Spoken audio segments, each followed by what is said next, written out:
Boa tarde, meus irmãos e minhas irmãs. Gertrudes pediu que eu gravasse um vídeo no intuito de passar uma mensagem que acalente os nossos corações, que traga um pouco de paz, um pouco de tranquilidade nesse momento caótico. Para começar, eu gostaria que a gente entendesse um pouquinho do que se trata. Eu vou falar do tema O Mal do Medo. É um tema que já esteve presente na Revista Espírita, uma edição de outubro de 1858. Essa edição falava do caso do Dr. F. Dr. F vinha para sua casa, uma charrete, e esqueceu uma garrafa de rum dentro. Quando se deu conta do seu esquecimento, conversou com o cocheiro e pediu que ele avisasse a quem tivesse contato com a garrafa que não fizesse uso do líquido, não usasse o que tem lá dentro. E passou a informação de que era um líquido mortal e de que faria muito mal a quem o bebesse. As pessoas que o beberam, quando ouviram do cocheiro essas informações, começaram a apresentar muitos sintomas físicos de que realmente estavam doentes. Passaram mal e chegaram a pensar que iam morrer. O que a Revista Espírita quer nos fazer pensar? Nós somos seres integrais. Nós somos corpo, mente e espíritos integrados, unidos, um influenciando o outro. Quando recebemos uma informação falsa que diz respeito à nossa saúde, quando recebemos uma informação equivocada, ou mesmo uma informação verídica, mas com uma proporção que não é adequada, nós vamos responder por essa agressão à nossa vibração, ao nosso equilíbrio energético. Nós começamos a apresentar uma resposta àquela ameaça. Então, por exemplo, no caso em que estamos vivendo, no caso do vírus, do coronavírus, do novo coronavírus, da doença Covid-19, quando recebemos esse boom de informações descontroladamente, nós respondemos por isso.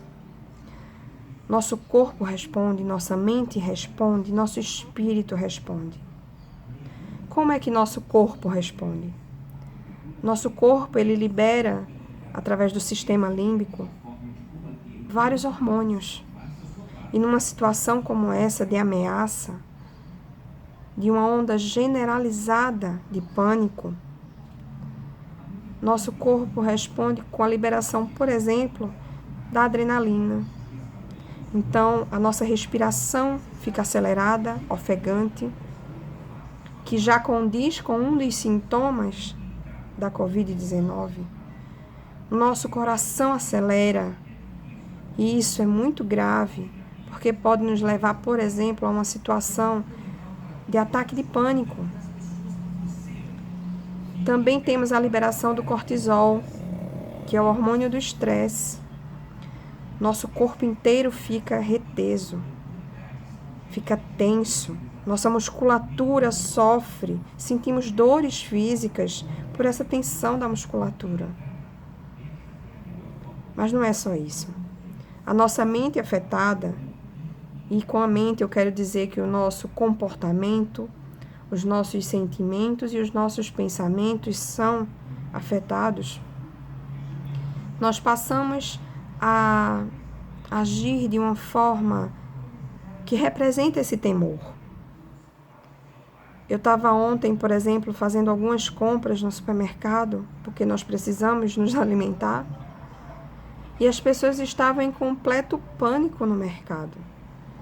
90% usava máscaras, 70% com máscaras e luvas. Tinham pessoas com óculos escuros. Minha gente, não precisamos disso. Temos informações científicas divulgadas em meios sérios que nos atestam a necessidade de tomarmos cuidado com o uso desenfreado desses itens, Porque são os mesmos itens que estão faltando para aqueles que estão lidando diretamente com a doença, por exemplo. E eu estou citando apenas um caso, para ilustrar o que nós podemos, como nós podemos nos comportar de uma forma negativa diante de tudo isso.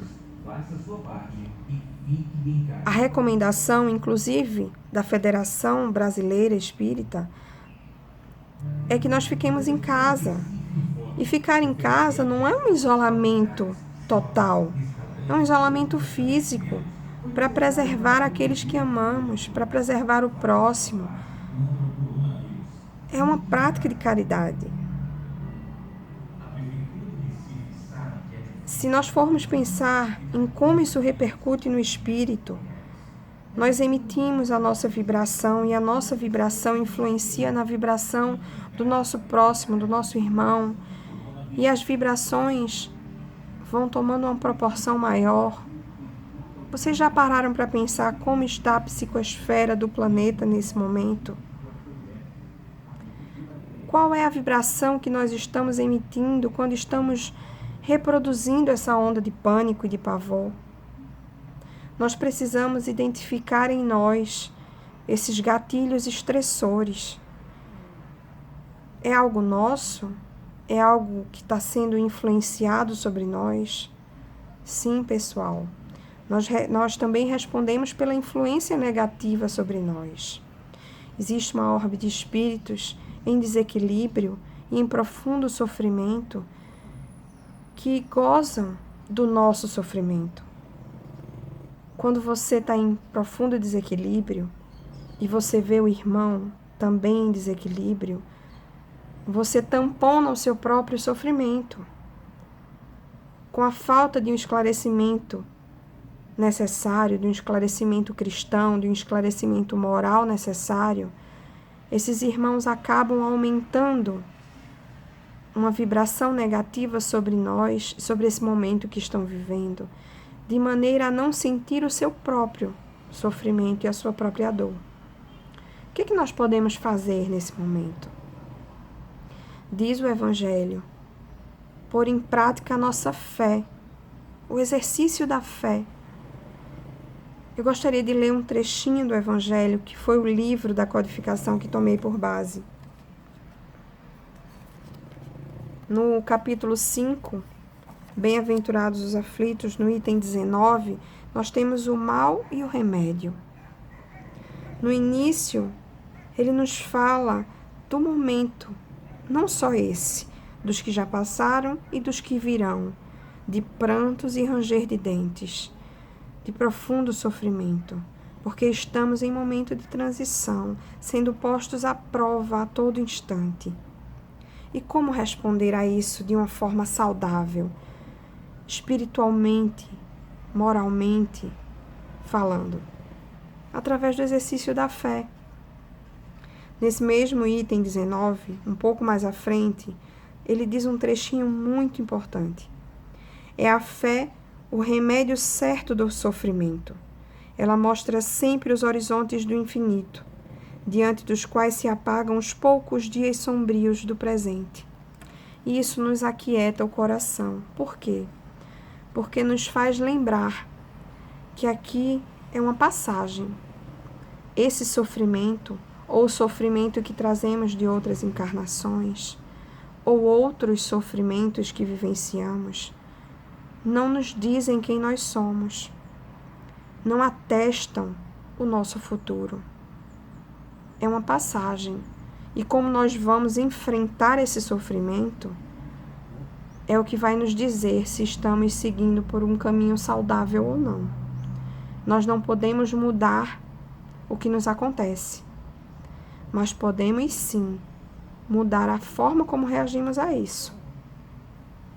E o Espiritismo está o tempo todo nos alertando para a necessidade de pormos em prática a nossa fé, através da caridade e através da esperança. Pondo em prática essas duas filhas da fé, nós também estamos semeando o amor. E Deus é amor. Eu gostaria de agradecer a todos e que todos nós podemos sintonizar com o bem nesse momento. Assim seja.